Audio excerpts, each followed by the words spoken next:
მოგესალმებით მეგობრებო. დღეს ვისაუბრებთ ძალიან საინტერესო თემატიკასთან დაკავშირებით. გავეცნობი მსმენელს, რომელიც პირადად არ მიცნობს, გახლავთ ილიას სახელმწიფო უნივერსიტეტის ასოცირებული პროფესორი და აბასთუმნის ასტროფიზიკური ობსერვატორიის უფროსი მეცნიერ თანამშრომელი, ერთ-ერთი კვლევითი თემის ხელმძღვანელი და კვლევითი ჯგუფი ჩვენი მიმართულება კონკრეტულად წარმოადგენს ჩვენი დღევანდელი საუბრის ობიექტს. კერძოდ, ვისაუბრებ დღეს ზმნასიურ შავ ხვრელებთან დაკავშირებით, რომლებიც ფაქტიურად შეგვიძლია განვიხილოთ როგორც კოსმოსური მონსტრები. რომ ვიხუმროთ, რომ მონსტრები მხოლოდ დედამიწაზე არ არიან, ისინი მრავლად არიან ასევე კოსმოსში. და მათი წყალობით ასტრონომები ბევრ საინტერესო მოვლენას ვაკვირდებით. რაზეც გზადაგზა ვისაუბრებთ. კერძოდ, შავი ხვრელი ტერმინი ცოტა არ იყოს სადავო სახელწოდება. ვინაიდან სინამდვილეში ისინი არ წარმოადგენენ ხვრელებს იმ გაგებით, როგორც ჩვენ წარმოგვიდგენია. აი, ხვრელი უფრო წარმოგვიდგენია ცარიელი არე, მაგალითად, ხვრელის მეშვეობით შეიძლება გავუძვრეთ სადღაც ან გამოუძვრეთ. და აქ კიდევ ბევრად რთულადაა საქმე. იგი ფაქტიურად, აი, შავი ხვრელი წარმოადგენს დროს სივრცის უძირო გრავიტაციულ ჭას, რომ ვიხუროთ, აი, ჭა მეტნაკლებად თითოეული ჩვენგანისთვის ნაცნობია. შეიძლება წყალიც მოგვიღია, ხო? ერთხელ მაინც ცხოვრებაში. და ვიცით, რომ საკმაოდ ღრმა არის. მაგრამ ეს კოსმოსური ჭა გამოირჩევა იმით, რომ მას ფაქტიურად ძირი არ გააჩნია. მასში მოხვედრილი მატერია უსასრულოდ ვარდება. და სადამდე ვარდება, ესეც დავის საგანს წარმოადგენს ფიზიკოსებს და ასტროფიზიკოსებს შორის. უმარტივეს ენაზე რომ გავიმარტოთ, ამისათვის უნდა გამოვიყენოთ კრიტიკული სიჩქარე, ასეთი ტერმინი. და ეს ყველაფერი დაკავშირებულია გრავიტაციასთან. ვიცით, რომ ჩვენ მშობლიურ პლანეტას გააჩნია გრავიტაცია და თუ ჩვენ რაიმე საგანს ავისურვით ზემოთ, იგი აუცილებლად უკან დაბრუნდება.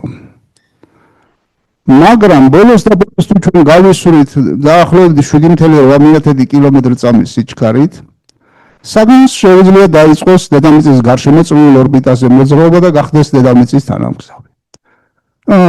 უფრო და უფრო დიდი სიჩქარით თუ გავისურვით საგანს, რაკეტას და ასე შემდეგ, მისი ორბიტა თანდათანობით კიდევ უფრო და უფრო გაიწელება თანდათან და ბოლოს და ბოლოს 11.2 კილომეტრი-წამის შემთხვევაში ეს გაწელილი ორბიტა ელიფსი უკვე გაიხსნება, რომ ვიხუმროთ.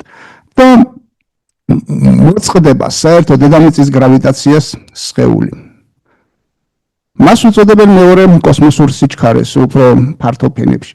მაგრამ ჩვენ შეგვიძლია იგი განვიხილოთ როგორც კრიტიკული სიჩქარე დედამიწის შემთხვევაში. ანუ ეს სიჩქარეა, რომლითაც გავისურვით საგანს და იგი საბოლოოდ მოწყდება მის გრავიტაციას, დედამიწის გრავიტაციისაგან თავს დააღწევს. და კრიტიკული სიჩქარე მით უფრო დიდი იქნება, ანუ უფრო დიდი სიჩქარით იქნება სხეულის გასროლას საჭირო, რაც უფრო მასიური იქნება მაგალითად კოსმოსური სხეული და რაც უფრო კომპაქტური, ანუ შეკუმშული იქნება იგი. წარმოვიდგინოთ, რომ რაღაც სხეული მაგალითად ვარსკვლავი განიცდის კოლაფსს. და ამ დროს მისი მასა მნიშვნელოვნად არ იცვლება, გარეთ არ გამოიტყორცნება მასის მნიშვნელოვანი ნაწილი. შეკუმშვის პროცესში მისი კრიტიკული სიჩქარე კატასტროფულად იზრდება და ბოლოს დადგება ის მომენტი, როდესაც მისი კრიტიკული სიჩქარე გახდება სისტოლი, ანუ სინათლის სიჩქარე ვაკუუმში. დაახლოებით 300,000 კილომეტრი-წამი და ეს არის მაქსიმალური სიჩქარე კოსმოსში. ანუ ნაწილაკს მაგალითად თუ მისი უძრაობის მასა მისაგან განსხვავებული იქნება, რაც არ უნდა თავი მოიკლას, რომ ვიხმროთ, რაც არ უნდა ენერგეტიკული პროცესში მოყვეს დაჩქარება განიცადოს, სის ვერ მიაღწევს მისი სიჩქარე. ერთი სიტყვით ბოლოს და ბოლოს აღნიშნეთ, რომ დადგება რაღაც მომენტი, როდესაც ეს მასა იმ არეს გაივლის, რასაც ჰქვია მოვლენათა ჰორიზონტი, ჰორიზონტი წარმოადგენს იმ დროს სივრცის წერტილთა ერთობლიობას გეომეტრიულ ადგილს, სადაც კრიტიკული სიჩქარე სისტოლია და მოვლენათა ჰორიზონტის გადაკვეთის შემდეგ სხეული ნაწილაკი და ასე რაც არ უნდა იყოს, უკვე ვერ თავს ვერ დააღწევს. მოვლენათა ჰორიზონტიდან მაგალითად ფოტონს კიდევ აქვს შანსი, რომ დააღწიოს თავი შავ ხვრელს. მაგრამ შავი ხვრელის შიგნით უკვე ფოტონსაც აღარ აქვს შანსი, რომ გარეთ გამოაღწიოს. და მით უმეტეს ნაწილაკს, როდესაც მისი მოძრაობის სიჩქარე მისაგან განსხვავებული არის. იგი აქ სამუდამოდ მოემწყვდება და შემდეგ განაგრძობს ვარდნას სინგულარობის წერტილის მიმართულებით. ანუ მეორედ რომ გავმართოთ, შავი ხვრელი წარმოადგენს ფაქტიურად სივრცის უსასრულო გამრუდებას. სადაც მასებია, სადაც გრავიტაცია, იქ ხდება დროს სივრცის გამრუდება და რაც უფრო დიდია გრავიტაცია, მით უფრო დიდია გამრუდება. და შემდეგ აქ ვახსენოთ, რომ სინგულარობის წერტილში ძალაში აღარ იქნება ჩვენთვის ცნობილი ფიზიკის კანონები. რა ხდება სინგულარობის წერტილში? ამ მხრივ გარკვეულწილად ბნელა ჩვენთვის კუჩური ტერმინი რომ გამოვიყენოთ. კი, ბევრი ჰიპოთეზა არსებობს მუშაობთან მიმართულებით და სამომავლოდ ის დროც დადგება, როდესაც მეტნაკლებად ყველაფერი გაირკვევა. და რა თქმა უნდა, ეს ყველაფერი მეტად საინტერესო და ექსტრემალურ პროცესებთან იქნება დაკავშირებული. მაგრამ სადამდე ხდება მასების კუმშვა და კიდევ რა მოვლენები შეიძლება ვითარდებოდეს აქ, ამ მხრივ ეს საკამათო საგანს წარმოადგენს. შემდეგ აქვე ახსენეთ ის მომენტიც, რომ მძლავრესი გრავიტაციის გამო შავი ხვრელის მოვლენათა ჰორიზონტის სიახლოვეს ჩავლინის სინათლე განიცდის გადახრას მარტივად რომ თქვათ და ქვემოთ ვისაუბრებთ გრავიტაციული ლინზის ეფექტზე, რომელიც გარკვეულწილად გვეხმარება შავი ხვრელის მასების შეფასებაში. შემდეგ და ადგილი აქვს ბევრ რელატივისტურ მოვლენას. მაგალითად, დროისმის შემელება. ოღონდ შემელება ხდება შორეული დამკვირვებლის თვალსაზრისით. თორემ აქ მოხვედრილი ნაწილაკისთვის ან ასტრონავტისთვის მაგალითად ეს მომენტი, როდესაც იგი შავი ხვრელში ვარდება, ძალიან მცირე დროით ინტერვალს წარმოადგენს. და აქვე ვახსენოთ ეს მომენტი, რომ შვარცშილდის რადიუსით განისაზღვრება შავი ხვრელის და ჰორიზონტის სიდიდე. და ვინ იყო შვარცშილდი? ბარემ ეს მომენტიც ვახსენოთ. კარლ შვარცშილდი იყო ებრაული წარმოშობის გერმანელი ასტროფიზიკოსი. ქალაქი ფრანკფურტიდან დარწმუნებული გასქონია სიამოვნება ამ ქალაქში მოხვედრილიყო, ან მინიმუმ მის აეროპორტებში. პირადად მე არაერთგზის მისარგებლია მისი აეროპორტით. თვითონ ქალაქის ულაბაზესი, ამიტომ მსმენელებს მინდა ურჩიო, რომ როდესაც ევროპაში ტური დაგეგმავენ, აუცილებლად გაემგზავრონ ამ ქალაქში. მაგრამ ყველაფერთან ერთად გამოჩენილი მეცნიერების სამშობლოც იყო და მათ შორის კარლ შვარცშილდიც. იგი წარმოადგენდა ფიზიკოს, მათემატიკოს, ასტრონომს და ასტრონომიაში იგი გარდა იმისა, რომ მან ამოხსნა აინშტაინის გრავიტაციული ველის განტოლება, მან ასევე შექმნა ეგრეთ წოდებული შვარცშილდის ტელესკოპი. მოგეხსენებათ, რომ ტელესკოპები ხასიათდებიან სხვადასხვა აბერაციებით, ანუ დამახინჯებებით. და ეს უკავშირდება სინათლის ორმაგ ბუნებას, ტალღურს და კორპუსკულურს და გალილეოს ეპოქიდან მოყოლებული, როდესაც პირველი ტელესკოპი შეიქმნა, სულ მიმდინარეობდა ბრძოლა და ძალისხმევა ამ ეფექტების თავიდან მოსაშორებლად შესამცირებლად. და ბევრი მოდიფიკაცია შეიქმნა ტელესკოპების და ერთ-ერთი შექმნა შვარცშილდმა. შემდეგ იგი წარმოადგენდა გიოტინგენის უნივერსიტეტის პროფესორს და იქვე ობსერვატორიის დირექტორიც ყოფილა. შემდეგ მოღვაწეობდა ჰილბერტთან და მინკოვსკისთან ერთად და გასაკვირი არ არის, რომ შემდეგ პირველმა ამოხსნა აინშტაინის განტოლება. და სამწუხარო მომენტი. გარდაიცვალა საკმაოდ ადრე, 1916 წელს რუსეთის ფრონტზე აიკიდა იშვიათი დაავადება ფემფიგუსის აუტოიმუნური დაავადება, წარმოდგენა არ მაქვს რა დაავადება, მაგრამ მობაგუნებელი იყო როგორც ჩანს და 53 წლის ასაკში გარდაიცვალა შვარცშილდი. სხვათა შორის უნდა აღინიშნოს ეს მომენტის სამეცნიერო ღირსებასთან ერთად ადამიანის და პატრიოტული ღირსება. როდესაც პირველი მსოფლიო ომი დაიწყო, შვარცშილდი იყო 40 წელზე მეტის. არც ერთი კანონი არ ავალდებულებდა მას ფრონტზე წასულიყო. იგი მოხალისედ ჩაეწერა გერმანულ არმიაში და საარტილერიო ნაწილებში მსახურობდა და მისი ზუსტი გათვლების წყალობით აღმოსავლეთის ფრონტზე გერმანული არტილერია წარმატებით უბაგურებდა რუსულ ნაწილებს და მოგეხსენებათ საკმაოდ დიდი წარმატებები ჰქონდათ გერმანელებს აღმოსავლეთის ფრონტზე.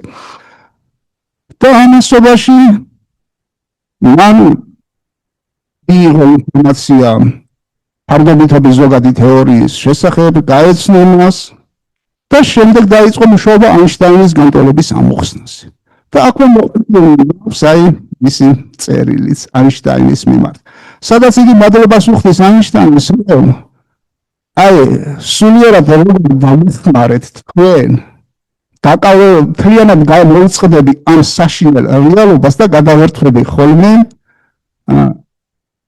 ამ ვირტუალურ მათემატიკურ ფიზიკურ სიმყაროში ამ კანონადებს შორის შესვენებებს შუალედურ ინტერვალებში. და ამ სიტყვის პირდაპირ მნიშვნელობით მან სამგარებში ამოხსნა გრავიტაციული ველის განტოლება. მოგეხსენებათ, აინშტაინმა ფარდობითობის ზოგადი თეორია შექმნა 1915 წელს. მეორე მსოფლიო ომი, ის პირველი მსოფლიო ომი გაქანებული მიმდინარეობდა და აინშტაინის შვარცშილდით რუსების წინააღმდეგ იბრძოდა საკმაოდ წარმატებით. თუმცა ამაგი ვერ დაუფასდა, ასე რომ ვთქვათ, წარმოიდგინეთ. მის შვილებს რა ბედი ეწია, შეიძლება თემიდან გადახვევა გამოდიოდეს, მაგრამ მაინც უნდა აღვნიშნო. ნაცისტები, როდესაც ხელისუფლების სათავეში მოვიდნენ, მისი ერთ-ერთი შვილი ალფრედი არ გაიქცა გერმანიიდან, დარჩა და საკონცენტრაციო ბანაკში დაასრულა სიცოცხლე. მარტინ ამერიკაში მოახდინა იმიგრაცია და მარტინ შვარცშილდი გახდა შემდეგ პრინსტონის უნივერსიტეტის პროფესორი და საკმაოდ მიღწევები უკავშირდება მის სახელსაც. შემდეგ განსაკუთრებით მჭიდრო ორჯერ ვარსკვლავთან დაკავშირებით ვისაც ჰქონიათ შეხება. და შემდეგ კიდევ ქალიშვილიც ასევე ემიგრაციაში წავიდა და საბოლოო ჯამში ახალ ზელანდიაში მუშაობდა პროფესორად. ერთი სიტყვით, როგორც აღნიშნეთ, შვარცშილდმა პირველმა ამოხსნა აინშტაინის გრავიტაციული ველის განტოლება, როდესაც მასა არის არამბრუნავი. ანუ ფაქტიურად პირველმა აღწერა არამბრუნავი შავი ხვრელი. შედეგად დარჩა ტერმინი შვარცშილდის შავი ხვრელი, შვარცშილდის გეომეტრია, რომელიც უკავშირდება არამბრუნავ შავ ხვრელს და მის ამონახსნ შვარცშილდისეული ამონახსნი. ერთი სიტყვით და მის პატივსაცემად მოვლენათა ჰორიზონტის რადიუსი ცნობილია შვარცშილდის რადიუსის სახელწოდებით. მით უფრო დიდია იგი, რაც უფრო მასიური არის სხეული, აქ დიდი ომით მოყოლილი, GDD ვიცით, რაც არის გრავიტაციული მუდმივი და სინათლის სიჩქარის კვადრატი. ანუ პირდაპირ პროპორციულობა გვაქვს შვარცშილდის რადიუსსა და შავი ხვრელის მასას შორის. და როგორც ავნიშნეთ, რაც უფრო ახლოვდება სხეული მოვლენა და ჰორიზონტს, მით უფრო ძლიერად იგრძნობს კლანჭებს შავი ხვრელისას, მით უფრო ძლიერად ეკაჩება მას გრავიტაცია, მით უფრო აი ჩვენთვის უჩვეულო მოვლენები ხდება. და სიტუაცია შეგვიძლია გარკვეულწილად შევადაროთ ჩანჩქერს მაგალითად. აი რაც უფრო ახლოს იქნება ჩანჩქერთან, მით უფრო მის ეკიპაჟს უჭირს ძლებას თავი დააღწიოს, არა?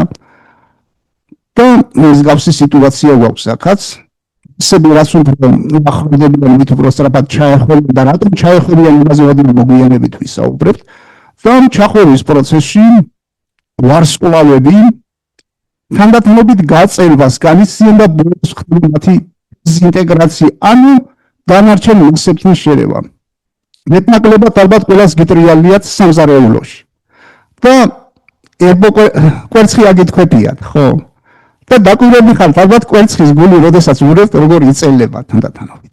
აი ასეთი მოვლენა ემართებოდეს ვარსკვლავს შავი ხვრელის სიახლოვეს. და დეზინტეგრაციის პროცესში აქვს ძლავრ რენტგენულ ანთებებს ადგილი. მაგალითად, რომელიც მოდის ჩვენი გალაქტიკის ცენტრალური ზემასიური შავი ხვრელის მიმდებარე არეებიდან. მაგალითად, თემოგზავრის სვიფტის რენტგენულმა ტელესკოპმა, რომელთანაც მე პირადად თანამშრომლობ, არაერთგზის დააფიქსირა ასეთი ანთებები, ეს ყველაფერი ახსნილი იქნა სწორედ ვარსკვლავის ჩაყლაპვით შავი ხვრელის მიერ. და პარამეტრი ის მინდა ვახსენო, ოღონდ ეს არის მომხდარი. დაახლოებით 26,000 წლის წინათ, როდესაც დედამიწაზე ჯერ კიდევ დაბოტებდნენ ნეანდერტალელები. ანუ 26,000 სინათლის წლის მანძილზე ვიმყოფებით გალაქტიკის ცენტრიდან. ანუ მოვლენა ამ დროის წინ მოხდა. შემდეგ, აი ამ თემას ჩვენ კიდევ მივხვდებით, აი განსაკუთრებით, როდესაც აკრეციული დისკებთან ზეგვექნება საუბარი. Так, ბოლო მომენტი გეოტინგენში თუ მოხვდებით იქაურ უნივერსიტეტში მოგიწევთ მოღვაწეობა და დრო საკმაოდ გექნებათ. აი პირადად მე როდესაც მოხვდები, ალბათ აუცილებლად შვარცშილდის საფლავზე მივიდარ ყვავილებს. ან გერმანულს უყვარდა ცხოვრებულს. და აქვე დაკრძალულია მისი მეუღლე და ის ვაჟიშვილი, რომელიც ჰოლოკოსტს შეეწირა. შემდეგ და აქვე გვაქვს საინტერესო მომენტი. ეგრეთ წოდებული შავი ხვრელის შრდილი. ჩვენ ვახსენეთ, რომ სინათლე შავი ხვრელის სიახლოვეს განიცდის გამრუდებას, მისი ტრაექტორია. და ეს მოვლენა არის დასურათებული აქ. შემდეგ და აქვე არის ეგრეთ წოდებული ფოტონთა სფერო. ეს არის ყველაზე უმცირესი რადიუსი, სადაც უკვე სტაბილური ორბიტები გვექნება ფოტონებისათვის. ერთი სიტყვით, აი აქ გვაქვს გრავიტაციული ლენზის მოვლენა. მაგალითად, აქ იმყოფება დამკვირვებელი, აქ გვაქვს რაღაც მასიური ობიექტი და დაახლოებით მის უკან თითქმის ერთ წრფეზე მდებარეობს მესამის სხეული. და აი ამ სხეულიდან წამოსულ გამოსხივებას გადახრის გრავიტაცია და წარმოვიდგინოთ, რომ იგი ფოკუსდება ჩვენთან. მაშინ ჩვენ დავინახავთ, რომ გამოსხივება მოდის არა აქედან, არამედ აი აქედან და ასევე აქედან. ანუ ერთი სხეული ჩვენ შეიძლება დავინახოთ ორ სხეულად. ადვილი არ არის მათი ერთმანეთთან დაკავშირება, სპექტრულად ხდება, ზუსტად იდენტური სპექტრები თუ აქვთ. შემდეგ თუ პრაქტიკულად ერთ წრფეზე მდებარეობს სამივე სხეული, მაშინ შეიძლება მივიღოთ აინშტაინის რკალი, ალბათ გინახავთ განსაკუთრებით ჰაბლის ულამაზესი გამონასახებიდან. ერთი სიტყვით დამოკიდებული არის მაგალითად ურთიერთგალაგებაზე პირველ რიგში და ასევე ახდენს გადიდების ეფექტს. მაგალითად ძალიან შორეული galaktikები, რომელიც მაგალითად ჰაბლმა აღმოაჩინა, ჯეიმს უების ტელესკოპმა აღმოაჩინა, გრავიტაციული ლინზის ეფექტის წყალობით მოხდა. მაგალითად 10 წელი წითელი წამოწლების მანძილზე იმყოფებოდა, მაგრამ ბევრად ახლოს მდებარეობდა galaktikata გროვა, რომელსაც საკმაოდ ძლიერი გრავიტაციული ლინზის ეფექტი ჰქონდა. სწორედ ამისი წყალობით იქნა ეს galaktika აღმოჩენილი შორეული თორე. სხვა შემთხვევაში ჩვენს შანსი არ გვექნებოდა მოწამული ინსტრუმენტით ის გვეპოვა. ბევრი ასეთი შემთხვევები. საბოლოო ჯამში გრავიტაციული ლინზის ეფექტს განიცდის შავი ხვრელის უკან, წარმოვიდგინოთ galaktika, მის ცენტრში მყოფი მეტად მასიური, ანუ მასიური შავი ხვრელი და მისი მდებარე გარკვეული არეს ჩვენ დავინახავთ ბნელად. და ის რომელიც გაცილებით დიდი იქნება თვითონ ჰორიზონტის, ანუ შვარცშილდისეულ რადიუსთან შედარებით. მისი რადიუსი იქნება 2.6 შვარცშილდის რადიუსის ტოლი. ანუ მთლიანობაში დაახლოებით შავი ხვრელი ჩრდილის დიამეტრი იქნება 5.2 ჯერ აღებული შვარცშილდისეული რადიუსი. და სწორედ ეს ჩრდილი, აი ქვემოთ ჩვენ ვისაუბრეთ დაკვირვებული შავ ხვრელზე, დღესდღეობით ორი შავი ხვრელი არის დაკვირვებული უკვე ექსპერიმენტალურად. სწორედ ამ ჩრდილები დააფიქსირეს, გაზონეს, შეაფასეს და ითვლება, რომ უკვე ექსპერიმენტალურად იქნა აღმოჩენილი ზემასიური შავი ხვრელები. და აქაც უკვე ეს მოვლენა არის შავი ხვრელის ჩრდილი ნაჩვენები. შემდეგ და რა დაემართება ასტრონავტს შავ ხვრელში ჩავარდნისას. აქ საკმაოდ ცუდიანები ხდება. იგი განიცდის სპაგეტიზაციას. ანუ ახსენეთ, რომ რაც უფრო ახლოს იმყოფება წერტილი მოვლენათა ჰორიზონტთან, გრავიტაცია უფრო ძლიერად ეკაჭება მას. წარმოვიდგინოთ, რომ ფეხებით ვარდება ასტრონავტი. ფეხებს უფრო ძლიერად მოკაჩავს ვიდრე თავს და ამის გამო ასტრონავტი თანდათანობით წაგრძელდება. და შემდეგ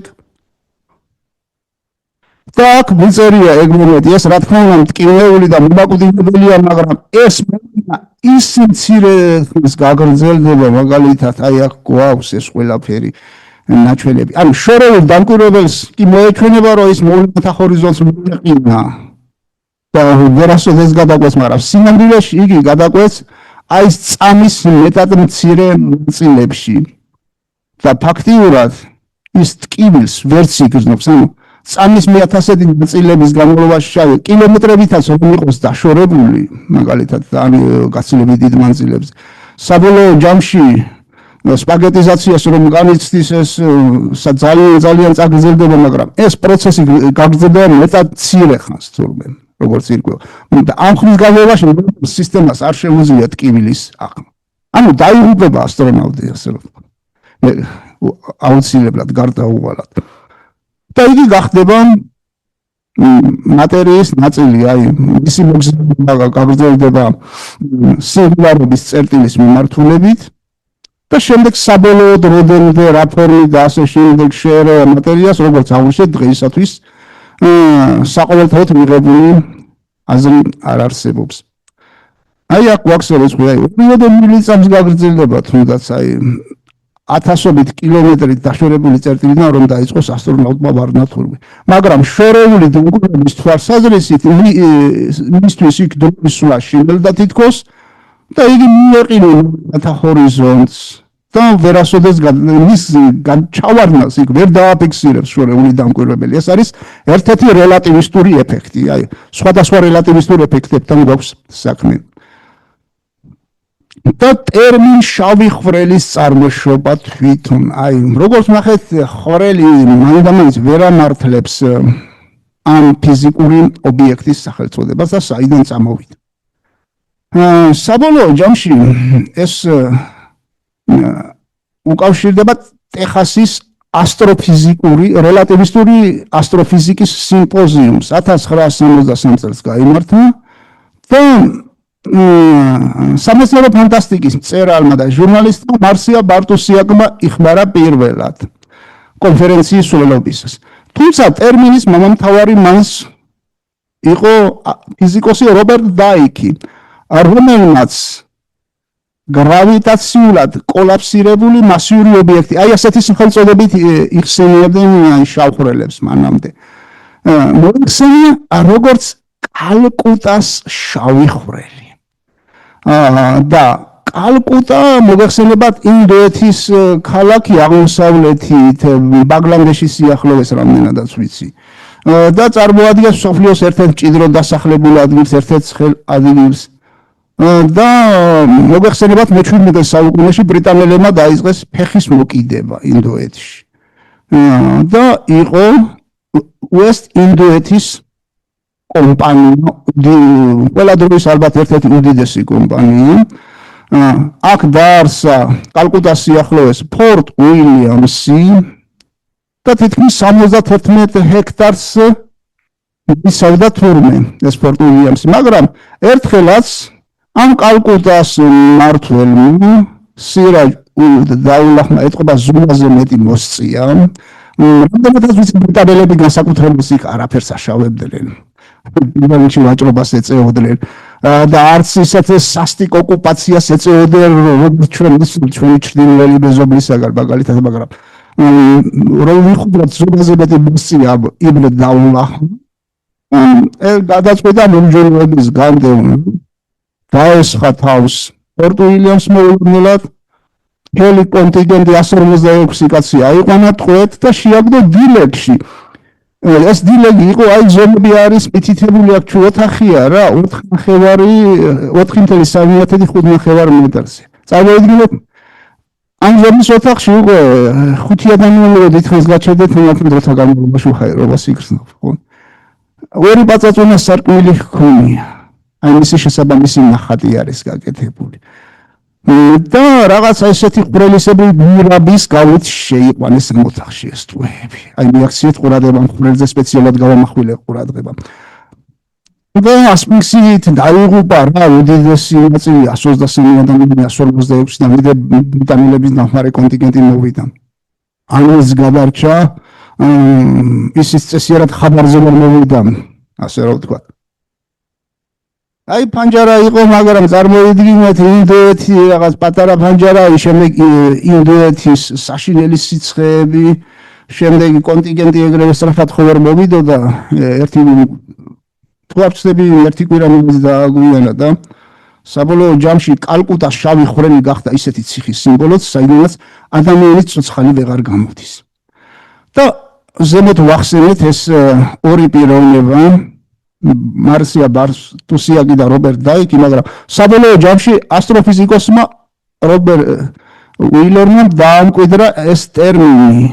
უილერი ატარებდა ლექციას უფრო პოპულარული ლექციას და იქ ყველანაირი კონტინგენტი მსმენელი იყო და ერთ-ერთი მსმენელი გაბეზრდა რა, რომ არაერთის იხმარა გრავიტაციულად კოლაფსირებადი მასიური ობიექტი. შეღონდა ჩვენებურად რომ ვთქვა. და მიაწოდა ეს ტერმინი შავი ხვრელი. და როგორც აღმოჩნდა, უილერი არ იცნობდა ამ ტერმინს, არ ქონდა ბარტუსიაკის სტატია წაკითხული. მოეწონა ტერმინი და დააკვირდას თავის სტატიებში, ახლა სხვა მკვლევარებსაც მოეწონათ და გადაიღეს მისგან. ხოლო მიაწოდა ეს ტერმინი სტუდენტი იყო, ჩვეულებრივი მსმენელი იყო, თუ დღესაც არ ვიცით. შემდეგ დაკვირვებები. რადგან სიმართლე შავი ხვრელიდან პირდაპირ ვერ გამოდის, მის შიგნით აი დაკვირვებით ვერ გავარკვევთ რა ხდება. აქ უფრო თეორია გვეხმარება, მაგრამ სამაგიერო თეორია იმაშიც დაგვეხმარა, თუ შავი ხვრელის სიახლოვეს რა მოვლენები შეიძლება წარიმართოს, რომელსაც შეიძლება დავაკვირდეთ, საიდანაც გამოსხივება შეიძლება წამოვიდეს. და სწორედ ეს მოვლენები არის, რასაც უწოდებენ მოჩვენების თითების ანაბეჭდებს. ახლა თითების ანაბეჭდები მოგეხსენებათ აი კრიმინალისტიკიდან, ხო, თქვათ, მოხდა დანაშაული, მოვიდა პოლიცია, დამნაშავე ადგილზე ვერ ხედავს, მაგრამ დამნაშავეებს შეიძლება დატოვოს კვალი, პირველ რიგში თითის ანაბეჭდები მაგალითად, არა? და ეს ხშირად ხუმრობით ამბობენ მოჩვენების თითის ანაბეჭდებიო იმ დაკვირვებად მოვლენებზე, რაც მაგალითად ზემასიური შავი ხვრელების სიახლოვეს შეიძლება მიმდინარეობდეს. ეს გრავიტაციული ლინზის ეფექტი ვახსენეთ ზემოთ, შემდეგ უმძლავრესი რენტგენული გამოსხივება ეს უპირველეს ყოვლისა ჩემი კვლევის თემატიკას წარმოადგენს ექსპერიმენტალურ მასალას აქედან ვიღებ მომზარული რენტგენული დაკვირვება. შემდეგ ეს აკრეციული დისკი და რელატივისტური შადრევნები შეიძლება, რომელსაც ჯეტების სახელწოდებით ვიცნობთ, შეიძლება წარმოიშვას შავი ხვრელის სიახლოვეს, რომელსაც გამოსხივების თვალსაზრისით უმძლავრესები არიან განსაკუთრებით რენტგენულ და გამა დიაპაზონში და შემდეგ და გრავიტაციული ალღები მაგალითად კიდევ. ესაც მეტად საინტერესო მოვლენა და ასტრონომიის ერთ-ერთი პერსპექტიული და თანდათან განვითარებადი მიმართულება. შემდეგ ვიდრე ამ დაკვირვებად მტკიცებულებებზე გადავიდეთ, მოდი კლასიფიკაციას გავესწროთ შავი ხვრელებისას. მეცნიერებაში კლასიფიკაცია ფართოდაა გავრცელებული. ლამის ყველა დარგში არა, განსაკუთრებით საბუნების მეტყველა. და კაც შავი ხვრელების კლასიფიკაცია ხდება.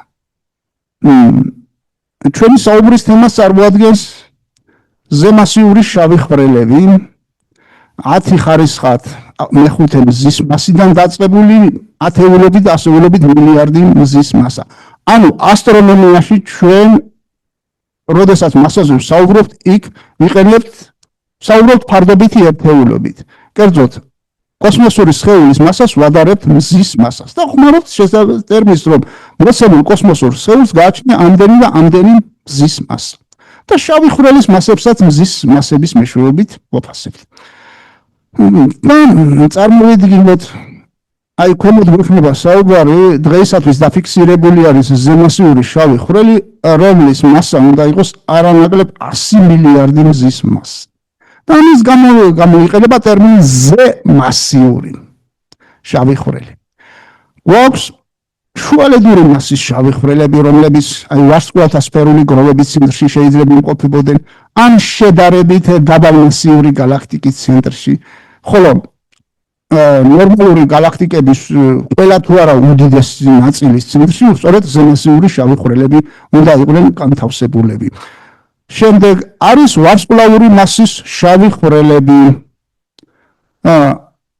დღეისათვის დაფიქსირებულია მხოლოდ ზემასიური შავი ხვრელები, ეს არის გალაქტიკა M87-ის ცენტრალური შავი ხვრელი და ჩვენი გალაქტიკის ცენტრალური შავი ხვრელი, ანუ შვილდოსნის A ვარსკვლავიანი, ასეთი სახელწოდებით მოიხსენიებენ მას.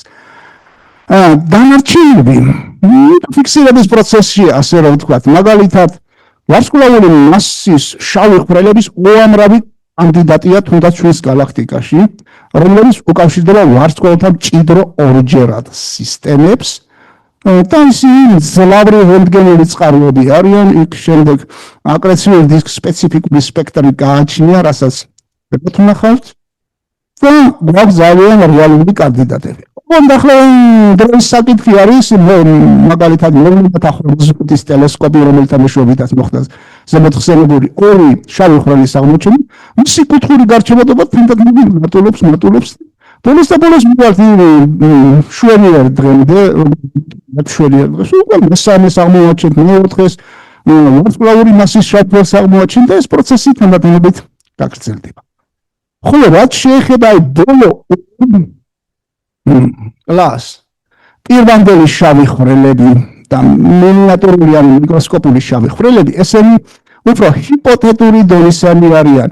მაგალითად, პირვანდელი შავი ხვრელები ივარაუდება, რომ დიდი აფეთქების უახლეს სტადიებში შეიძლება წარმოშობილიყონ, მაგრამ ჯერჯერობით არ დაგვიფიქსირებია დაკვირვებითი მტკიცებულება რა მათი არსებობის მაგალითად და რაც შეეხება მინიატურულ ან მიკროსკოპულ შავ ხვრელებს.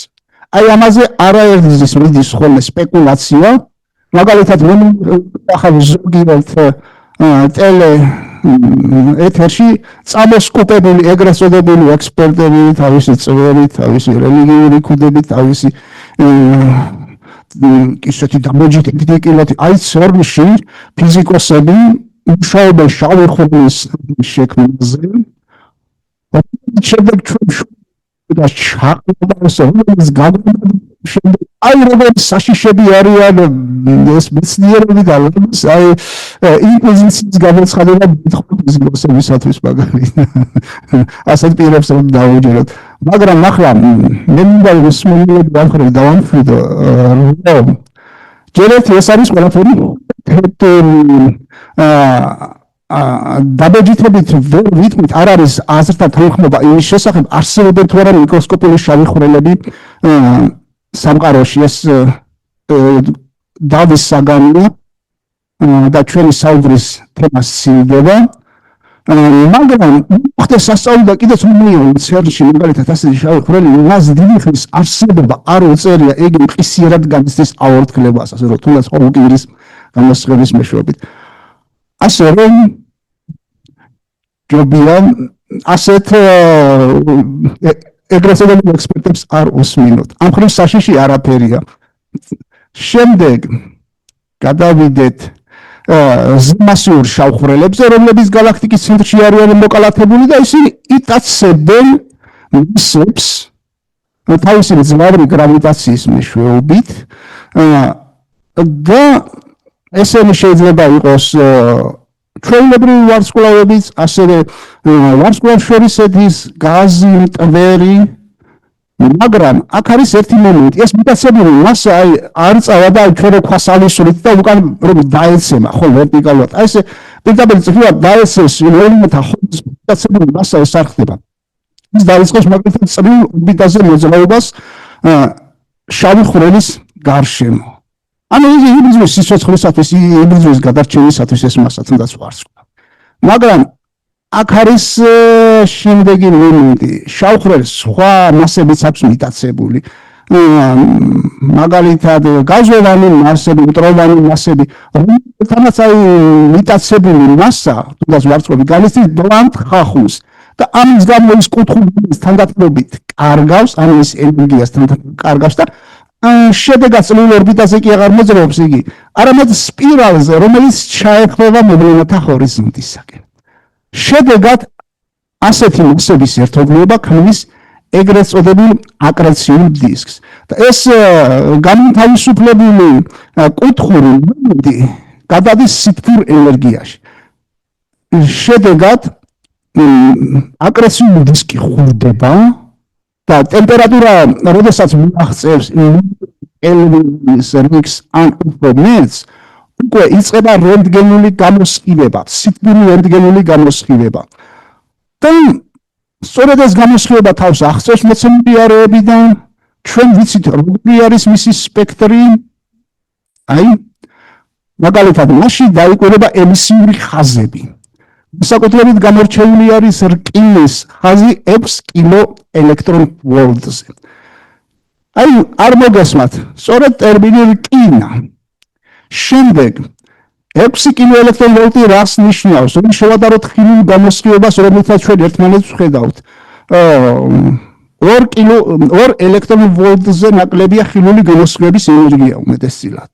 აი 2 ელექტრონვოლტი და წარმოვიდგინეთ 6000 ელექტრონვოლტი რამდენად მაღალი ენერგიული ეს გამოსხივება. და ასეთი სპექტრული ხაზები სხვებიც არის, რომლის არსებობა თეორიიდან ჯერ კიდევ ცნობილი იყო, სანამ აღმოაჩენდნენ. და შესაბამისად ეს უკვე არის მტკიცებულება, რომ ეს არის აკრეციული დისკი, აქ არის მოკალათებული შავი ხვრელი, რომლის მასის შეფასება შეიძლება სხვადასხვა ასტრონომიული მეთოდებით. შემდეგ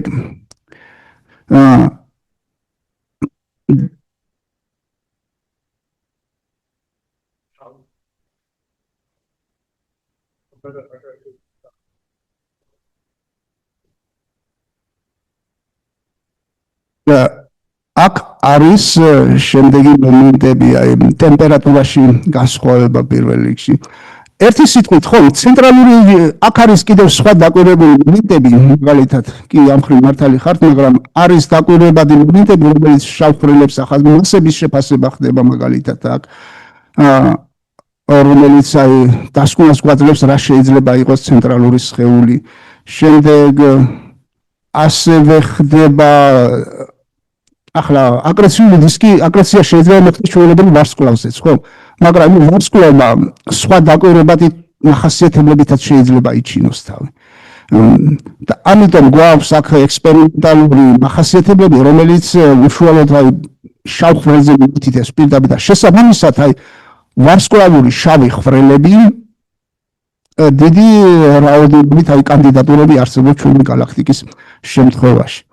და ეს რენტგენული გამოსხივება არის ძალიან მძლავრი. და ამის წყალობით ძალიან შესაძლო არის, მაგალითად თუ galaktikis ცენტრში იმყოფება ზემასიური შავი ხვრელი და მის გარშემო გვაქვს აკრეციული დისკი, მისი რენტგენული ამ ცენტრალური არის რენტგენული გამოსხივება ბევრად აღემატება galaktikis დანარჩენი ნაწილების გამოსხივებას. გვაქვს ასეთი ტერმინი galaktikat აქტიური გულები, რომელზეც პირადად მე მუშაობ. და სწორედ ეს აქტიური გულის მართობა ბევრად აღემატება მთელი დანარჩენი galaktikისა და პლუს კიდევ ამ ძლავრი გამოსხივების მეშვეობით ისინი ძალიან დიდ მენზილებზე დაიკვირვებიან. შეიძლება თვითონ galaktika არ ჩანდეს დანარჩენი ნაწილი კი ხილულ დიაპაზონში მთლიანად და ჩან დავაფიქსიროთ მარტო აქტიური მაგალითად ან კვაზარის სახით ან პლაზმარის სახით და ასე შემდეგ. ცენტრალური აქტიური გულის მეშვეობით. მაგალითად ბევრი პლაზმარის შემთხვევაში მაგალითად არ არის მასპინძელი galaktika დღესაც დაფიქსირებული. შესაბამისად არ არის განსაზღვრული წითელი წარმოსვლება და მანძილებით ამ ობიექტამდე. იმიტომ რომ შემდეგ აქ მეორე მომენტი არის ჯეტი, რელატივისტური ჯეტი, რომელიც ჩვენზეა მიმართული პლაზმარების შემთხვევაში, ეს ფარავს galaktikis დანარჩენ ნაწილებს და სპექტრულ ხაზებს ვეღარ ვაფიქსირებთ. აკრეციული დისკი თუ დავაფიქსირებთ, ცხადია მანძილის განსაზღვრად, იმიტომ რომ სპექტრული ხაზი, რომელიც წითელი წარმოსვლებას გამოსცდის და მანძილსაც განსაზღვრავთ. ერთი სიტყვით ზემასიური შავი ხვრელები იმდენად კაშკაშა არის გასხების მეშვეობით, მათი მიმდებარი არები, რომ მათ სინათლის წლის მანძილზეც კი ვაფიქსირებთ. ასე რომ ეს ტერმინი შავი ხვრელი თლად ვერ ამართლებს თავის სახელწოდებას. შემდეგ და მბრუნავი შავი ხვრელი როგორც აღვნიშნეთ, შვარცშილდისეული არა, რომელიც არ ამბრუნავია. არამედ მბრუნავი შავი ხვრელი, რომელსაც კერის შავ ხვრელს უწოდებენ, ვერ ახერხებს მთლიანად ჩაყლაპოს ეს მასები, რომელიც მას მიეწოდება აკრეციული დისკის მეშვეობით. ჩვენ კი ხმარობთ ტერმინ აკრეციული დისკს, მაგრამ დისკს გამოსახავენ სამ განზომილებაში როგორც წესი. შემდეგ ამ ყველაფერს გარშემო აქვს მტროვანი კი ასე რომ ვთქვათ, ამ თორის შეიძლება ასეთი ტერმინიც შეგხვდეთ, რომელიც მძლავრი ინფრაწითელი გამოსხივების წყაროს წარმოადგენს და გამოტყოცი რელატივისტური შადრემანი, რომელსაც ჯეტები გადმოიღეთ. ჯეტი მოგეხსენებათ მისულზე რელატივისტურ რეაქტიულ თვითმფრინავს ნიშნავს და ის თვითმფრინავს მოგეხსენებათ უკან ხდება მასების გამოტყორცნა, ხომ ცეცხლისებური მასების გამოტყორცნა და გარკვეული წილად ამის გამო დაარქვეს ამ წარმონაქვს. და რა ხდება? შავ ხვრელს აქვს რა თქმა უნდა თავისი შვარცშილდისეული რადიუსი, რომელსაც მოვლენათა შიდა ჰორიზონტს უწოდებენ. მაგრამ მას გააჩნია ასევე მოვლენათა გარე ჰორიზონტი, რომელიც ელიფსოიდის ფორმა გააჩნია. შესაბამისად არის ელიფსოიდსა და სფეროს, შვარცშილდის სფეროს შორის ამ არეს ეწოდება ერგოსფერო. და ამ ერგოსფეროში მოხვედრილ ნაწილაკს აქვს შანსი რომ დაახციოს თავი შავ ხვრელს. არა თუ დაახციოს, არამედ გამოიტყორცნოს გარეთ, ვიდრე მას თავდაპირველად ჰქონდა. და ეს არის ნაწილაკთა აჩქარების ყველაზე მძლავრი მექანიზმი, რაც კი ვიცით დღეს. და ეს ყველაფერი ხდება შავი ხვრელის ბრუნვის მომენტის ხარჯზე, საბოლოოდ შავი ხვრელის მასის ხარჯზე და შავი ხვრელები ერთი მხრივ თუ იძენენ მასებს თქავენ, მეორე მხრივ გასცემენ კიდეც ასე რომ ვთქვათ. ამის გამო შავი ხვრელის მასა უსასრულოდ არიზდება კიდევ ჰოუკინგის გამოსხივებას ასევე ზღუდავს მას აქვე ვნახავთ. ხო, ბარემ აქვე გვაქვს ტერმინები კერის შავი ხვრელი და ფენროუზის პროცესი. აი ამ პროცესს, როდესაც ნაწილაკის ენერგიზაცია ხდება ერგოსფეროში, ფენროუზის ეფექტი ეწოდება. როი პატრიკ კერი იყო არის ახალზელანდიელი მათემატიკოსი და მან ამპულმა მოხსნა მდიდარი შავი ხვრელის განტოლება 91 წლის ასაკისა. მეცეთ ყურადღება როჯერ ფენროუზი არის 94 წლის და ხუმრობით ვაბობ ხოლმე რომ შავი ხვრელის ენერგიით საზრდოობენ. მათი ასაკიდან გამომდინარე. ანუ როგორი სიტუაცია გვაქვს? აქ ერგოსფეროში შავი ხვრელის სიჩქარე აღემატება სინათლისეულს და ამბობ რომ ხდება დონის სივრცის მოკაჩვა. და ერგოსფეროში მოხვედრილი ნაწილაკი იზოლირებულია იმაზრაოს შავი ხვრელის მმართველობით, მაგრამ მისი წრფილი სიჩქარე ფიზიკის კანონებიდან გადააჭარბებს სის. ხო? ვინაიდან აქ სიჩქარე, წრფილი სიჩქარე სისზე მეტი არის. ამის გამო ხდება ფორმალურად მისი გახლეჩა დაშლა ორ ნაწილად.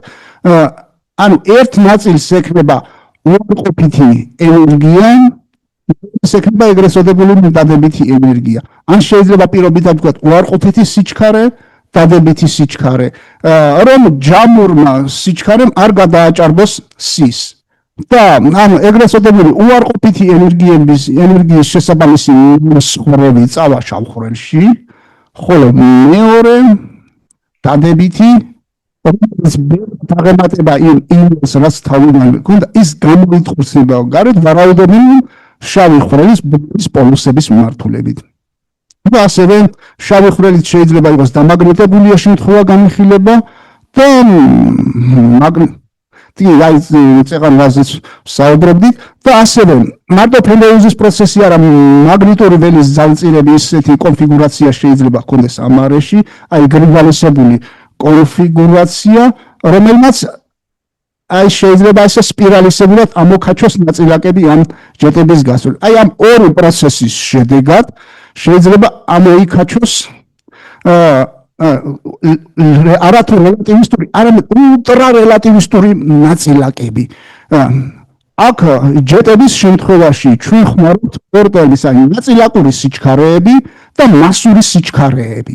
მასურ სიჩქარეებზე, აი, როდესაც თლიანი მასა ამ ჯეტში მოძრაობს რაღაც სიჩქარით. ვამბობთ, რომ რელატივისტურია თუ მისი სიჩქარე 0.1 სის აღემატება. უკვე პირობითად ამ დროს უკვე შესამჩნევი ხდება რელატივისტური ეფექტები.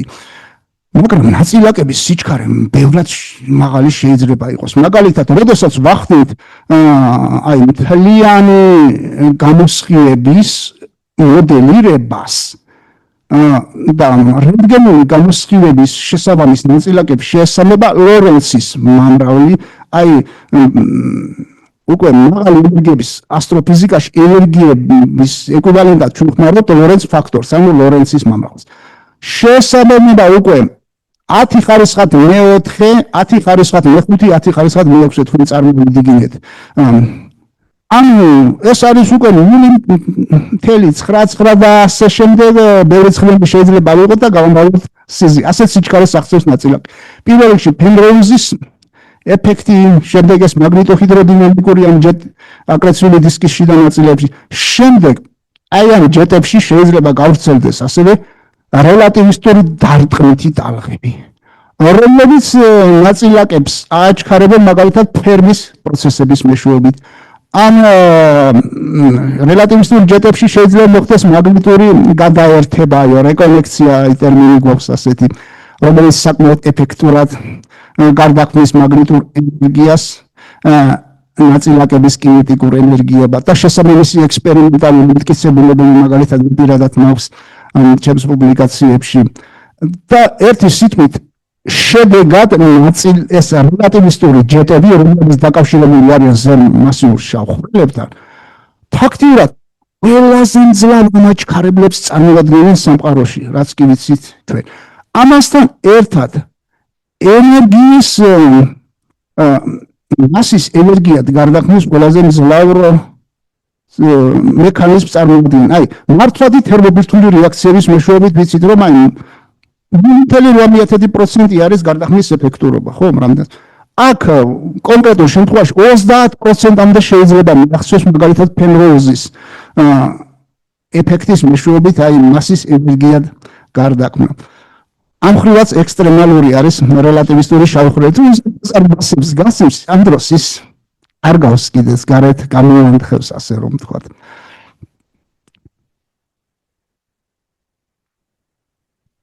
კარგი. ერთი სიტყვით წარმოიქმნება ორი რელატივისტური შადრევანი, რომელიც დაახლოებით ზოგ შემთხვევაში ხან ჩვენზეა მომართული, ხან რაღაც კუთხით არის და ის საბერძნებად მიმართული ჯეტიც შეიძლება იყოს.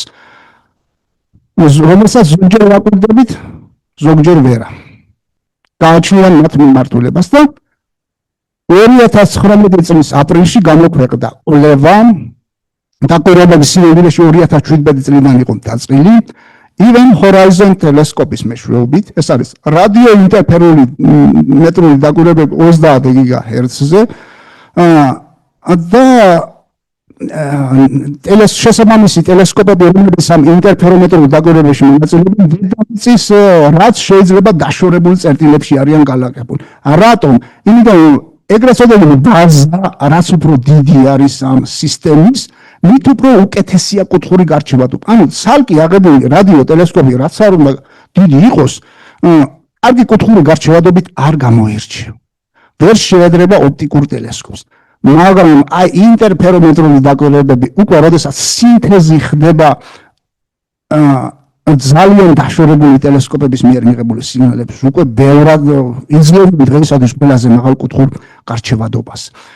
და სწორედ ამ მოვლენათა ჰორიზონტის ტელესკოპის ხანგრძლივი დაკვირვების მეშვეობით დაფიქსირებული იქნა ცენტრალური ზემასიური შავი ხვრელის ჩრდილი. ეს უკავშირდება galaktika M87-ს. ანუ M-ი მოდის მესიე. მესიე იყო ფრანგი მოყვარული ასტრონომი 18 საუკუნის. შეიძლება შევადაროთ ქართულ მხატვრულ ფილმში არსებული ჯოტიათ სააბას გარკვეული წილად. იმიტომ რომ ეს მოყვარული ასტრონომი იყო, მაგალითად 15 წლისა იყო და დაინახა ექსკუტა კომეტა, ასეთი რამეც არსებობს.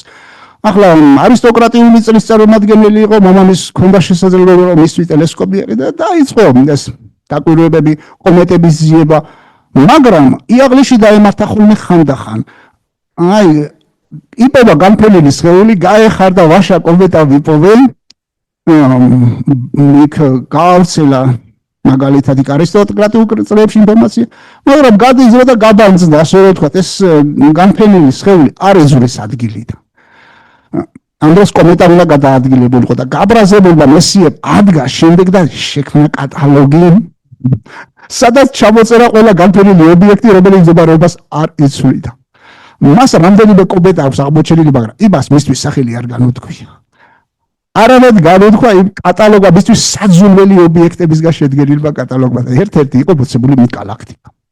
და რას წარმოადგენს ეს galaktika?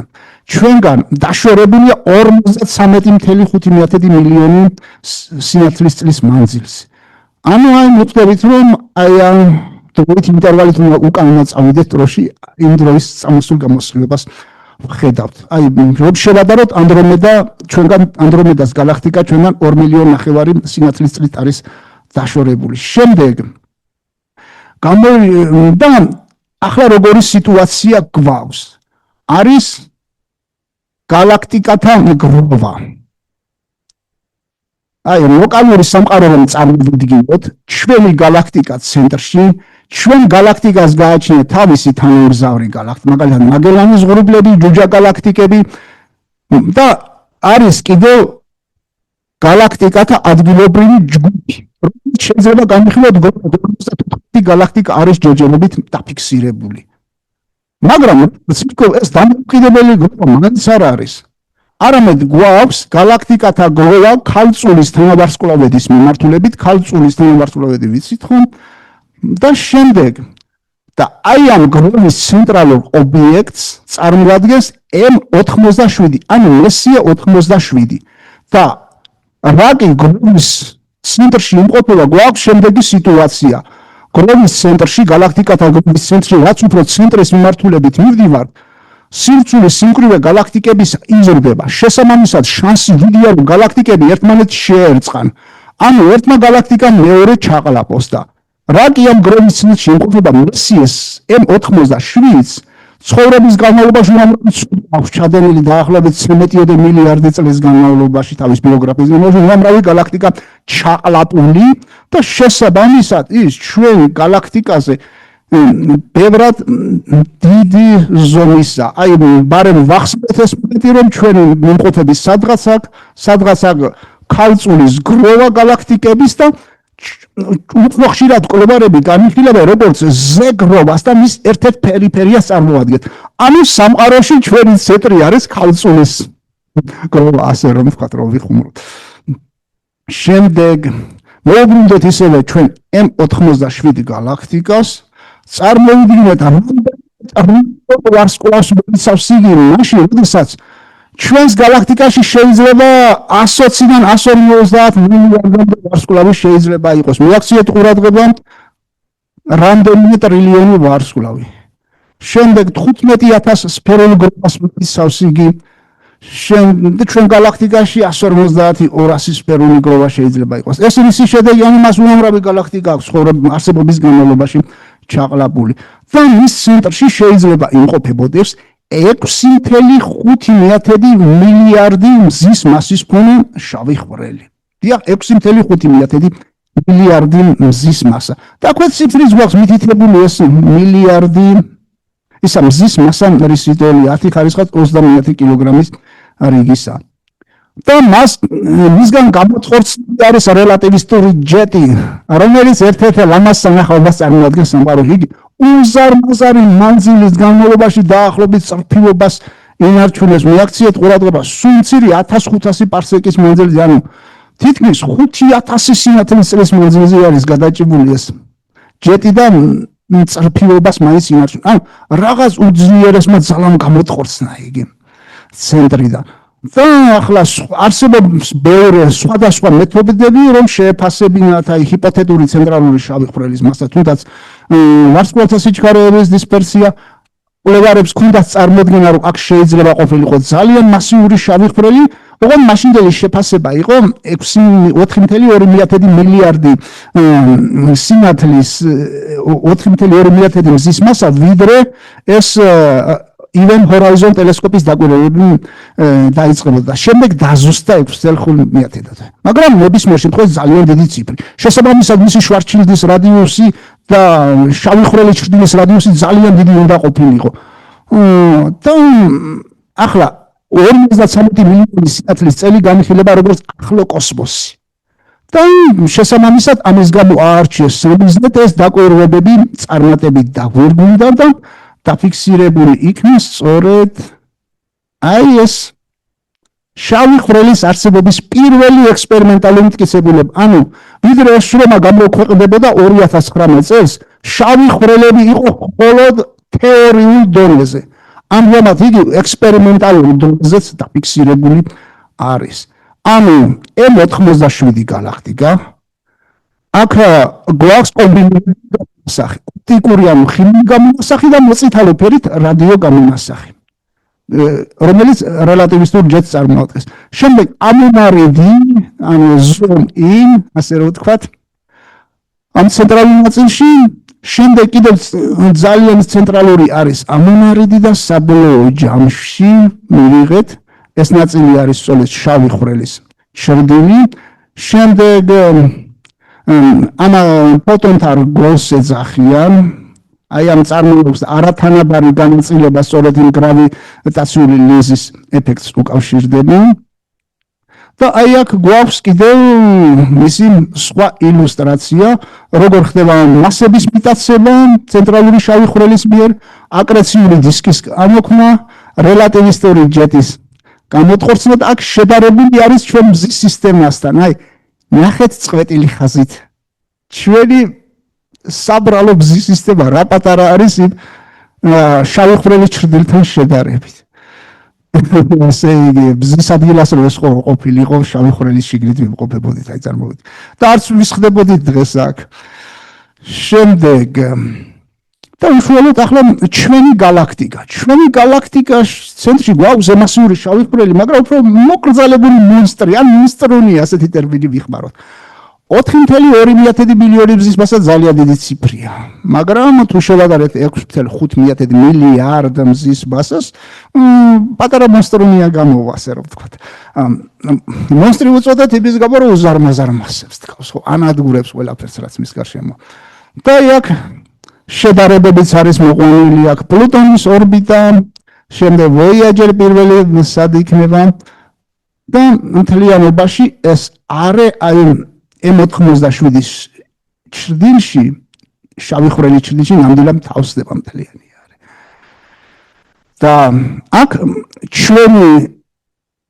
აქ მერკურის ორბიტა მზის სისტემის ზონა თუ ავიღებთ აქვე მითითებული გვაქვს და რატომ გვაქვს ასეთი ტერმინი ჩვენი გალაქტიკის ცენტრალური შავი ხვრელის მიმართ იმიტომ შუნდოსნის თანავარსკვლავედის მიმართულებით იმყოფება ზაფხულობით ჩვენს საღამოდანვე უკვე ირმის ნახტომს ადვილად დააფიქსირებთ შემდეგ ჰორიზონტიდან არც ისე ძალიან მაღლა იყოფა შუნდოსნის თანავარსკვლავედი თანავარსკვლავედებისთვის ლათინურ ტერმინოლოგიას ვიყენებთ და აი აქ არის შესაბამისად ეს შუნდოსნის A ვარსკვლავიანი სადაც მოკალათებული არის ჩვენი გალაქტიკის ცენტრალური შავი ხვრელი მაგალითად ჩვენ იქ მოხვედრილი ასტრონავტი რადიოდიაპაზონში ხედავდეს მხოლოდ როგორ დაინახავდა აი ამ არეს აი სხვადასხვა რადიოწყაროები არიან რომ ხედავდეს რენტგენში და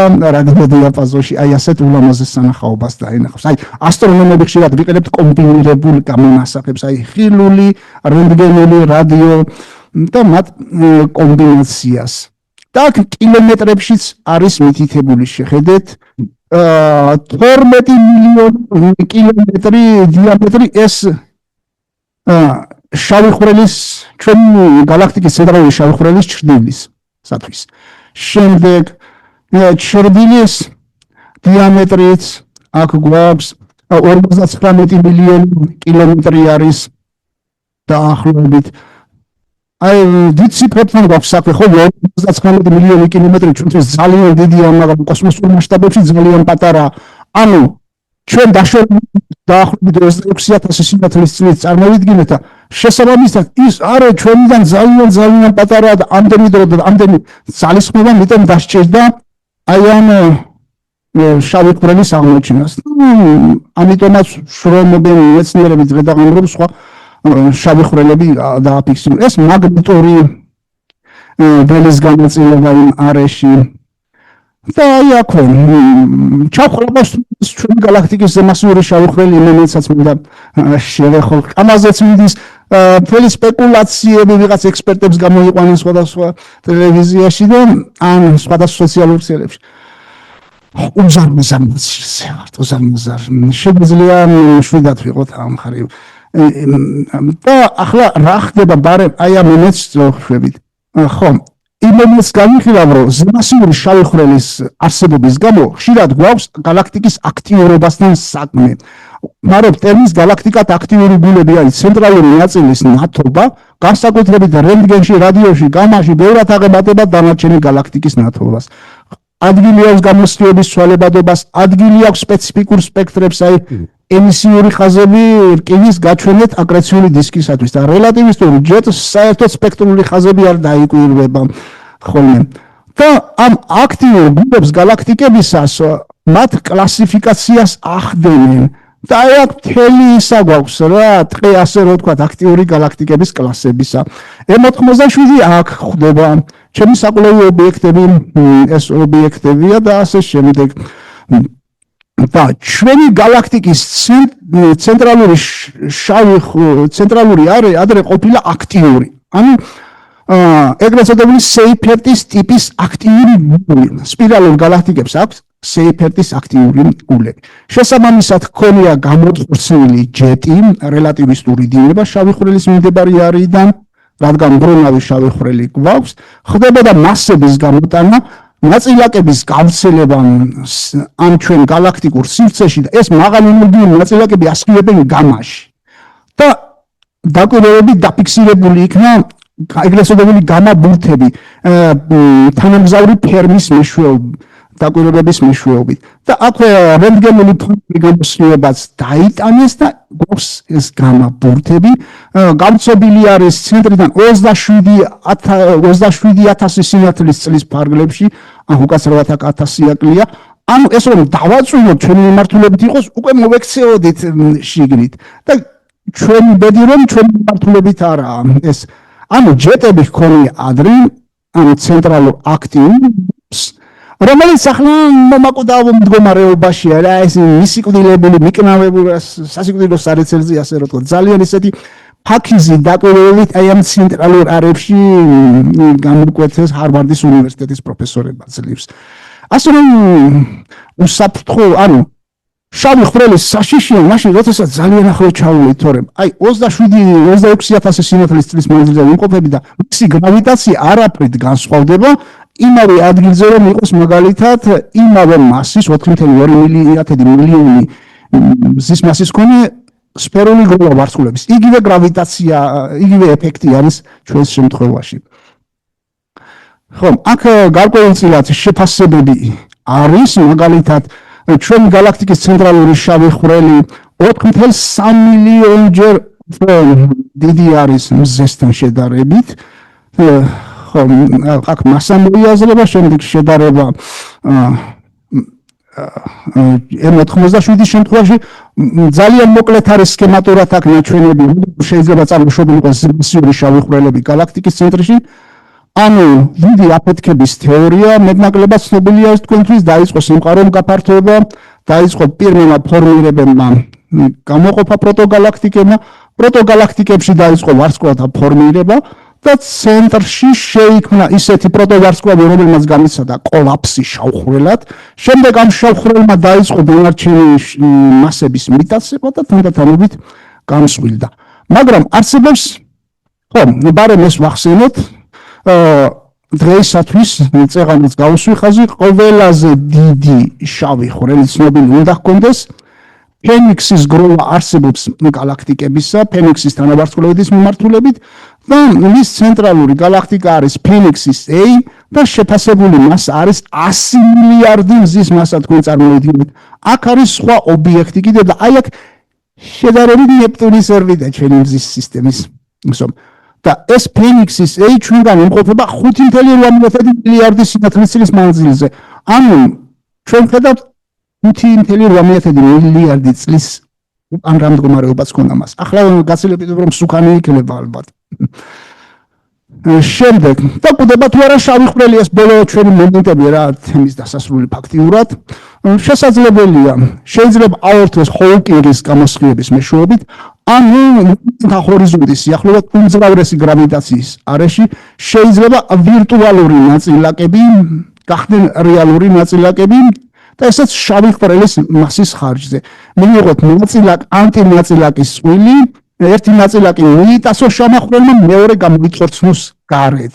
ანუ ეს საერთო ჯამში ამ წვილის წარმოქმნა ამცირებს შავი ხვრელის მასას და შეიძლება აი როდესაც ჯეტებს ვაფიქსირებთ და გამოვტყორწი მათში შეიძლება ეს ნაწილაკებიც იყოს, მაგრამ ვერ ვარჩევთ ეს ფენროუზის ეფექტით გარეთ არის თუ ამ პროცესში შედეგად აქტიური galaktikis ჯეტები არიან ნაწილაკების დღეისათვის ცნობილი ყველაზე მძლავრი ამაჩქარებლები. იდენტიფიცირებული არის შესაბამისი კოსმოსური სხივები. და ანუ ეს აორთქლების პროცესი უფრო მოქმედეს მიკროსკოპულ შავხვრელში, როგორც აორჩეთ CERN-ში კიდეც რომ მიიღო მის მეტალურად აორთქლება.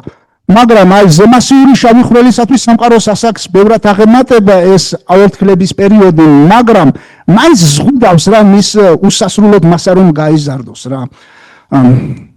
შემდეგ და გრავიტაციული აი შეიძლება ჩაყლაპოს ერთმა შავმა ხვრელმა მეორე ერთმანეთს შეერწყა. აი წარმოვიდგინოთ კოსმოსური ვალსი ორი შავი ხვრელი ვალს ცეკვავს, ორი ჩახუტებული შავი ხვრელი. შემდეგ ისინი დროთა განმავლობაში განვეული ეფექტების შედეგად თანდათანობით უახლოვდებიან ერთმანეთს შეყვარებული წყვილივით, თათათანობით ერთმანეთს შეეხმოებიან, ერთმანეთს შეერწყმებიან და ამ დროს მიიღება ერთი შავი ხვრელი. და ამ დროს ვრცელდება გრავიტაციული ტალღები. და სწორედ ამ გრავიტაციული ტალღების დაფიქსირება ხდება. მაგალითად 2015 წლის 14 სექტემბერს მიღებული იქნა ეს გრავიტაციული შავი ხვრელის შერწყმის შედეგად წარმოქმნილი გრავიტაციული ტალღა და ის დაშვერებული იყო 1.3 მილიარდი სინათლის წლით, მაგრამ გვაქვს უფრო ექსტრემალური შემთხვევები. აგერ რეაქციად ყურადღება ამგვარი აბიერებდიატურა რომ შეგვხვდება GW gravitational wave და შემდეგ ეს ნიშნავს 19 მაისი 2021 წელი, ხო? ანუ 85 მზის მასა, 66 მზის მასა და 152 მზის მასა იქნება შეერწყა ერთმანეთს.